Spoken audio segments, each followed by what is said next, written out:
Imagine giving your entire life to a man who stood behind the pulpit preaching holiness, truth, and loyalty, only to find out that the image he showed the world was not what it seemed.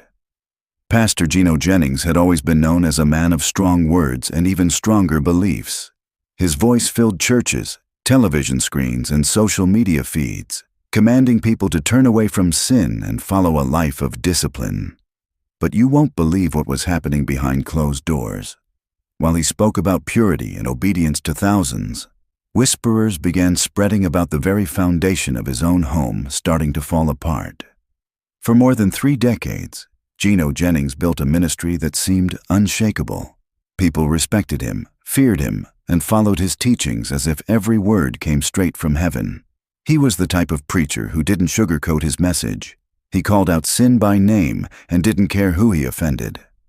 Let me tell you, that kind of boldness made him both famous and controversial. Some loved him for his courage. Others accused him of being harsh and controlling. But here is the shocking part.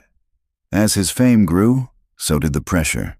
And behind the pulpit, a different story was quietly unfolding. Gino Jennings' wife had always been the silent presence beside him. She rarely spoke in interviews, smiled softly when people praised her husband, and always appeared as the perfect example of a faithful wife. To the public, their marriage seemed like the perfect picture of unity and holiness. But those close to the family started noticing small changes. This is where it gets interesting. Mrs. Jennings began showing up less at major church events. She no longer sat in the front row during services. People whispered that maybe she was just tired or focusing on her personal relationship with God. But others started asking what was really going on inside the Jennings home. Insiders said that cracks in their marriage began years ago.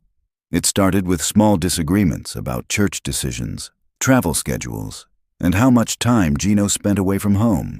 But slowly, those disagreements turned into something deeper. The man who preached about family and obedience reportedly became distant, spending more time perfecting sermons than spending moments with his own wife. Church members noticed changes in his tone during sermons, more focused on loyalty, on obedience, on submission. Some said those messages felt too personal, almost as if they were